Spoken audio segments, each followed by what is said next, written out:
One of the things that I do remember from college was hearing a parable for the very first time, but a parable from a different tradition. The parable of the master carpet weaver and his apprentice. And it goes something like this from memory. The master carpet weaver and his apprentice were to weave a carpet of a very particular and intricate design. And starting their work at opposite ends of the frame, the plan was that as time progressed, the two of them would work towards one another until eventually they would meet in the middle. The only problem, though, was that the apprentice was not yet very good, and he was ignorant of the number of mistakes which he was slowly but surely weaving into his end of the carpet. And yet, from a distance, the master was actually watching his apprentice work, taking note of every single movement the apprentice made and every single mistake. And every single mistake that the apprentice made at his end of the frame, the master very carefully and skillfully adopted and mirrored in the work at his end, until when the two of them finally met in the middle, the finished carpet turned out to be symmetrical after all. And although it wasn't as had been intended, the carpet was unique to the apprentice and the master because it contained every single one of the apprentice's countless and varied mistakes. But more than that, the carpet was perfect. And it was perfect because all along the master had been weaving the same carpet too. There's something, I think, quite profound about that parable. A message that reminds us of the need to shatter the myth that God will use only the good and near perfect, the capable and the experienced, the important, the popular, the worthy, to bring about his purpose. Let me suggest that nothing could be further from the truth. The Apostle Paul was a man of greatness, but ironically, I think, probably less because of his strengths and more because of his weaknesses. He knew how fallible and how inadequate an apprentice he was.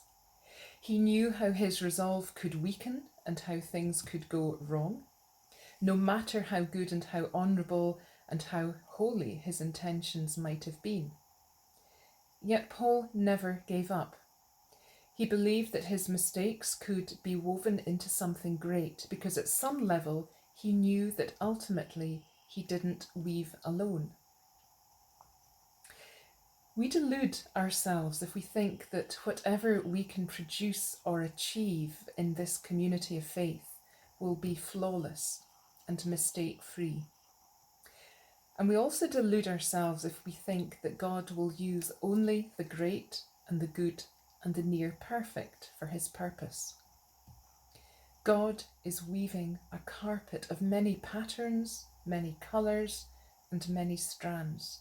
He has a plan and purpose for the world. And like the apprentice and the master, we are working and he is working, and he's making allowances for our errors and failures. And that means that even our worst efforts will be transformed into something beautiful, something meaningful and worthy. As disciples of the transforming, renewing, and forgiving God, we're called to a life not of perfection and excellence, which is reassuring, but to a life of faithfulness and perseverance. Christ never asks of us perfection. He asks for humility and service, and for us to love and forgive one another as he loves and forgives us.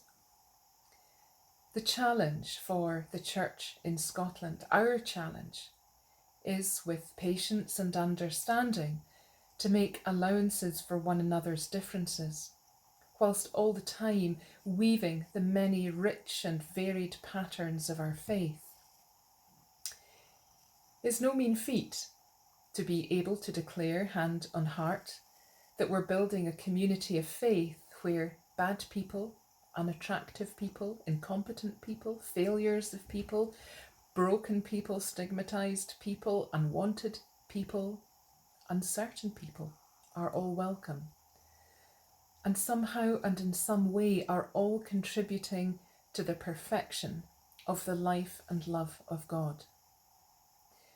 We do believe that Christ is calmly weaving towards us, making perfect the very worst that we can do at times, and that when we accept the task of Christian discipleship, we can be assured that our small part will always be transformed into something great. And so in our prayers, let's pray that the patterns woven here may always reveal that element of perfection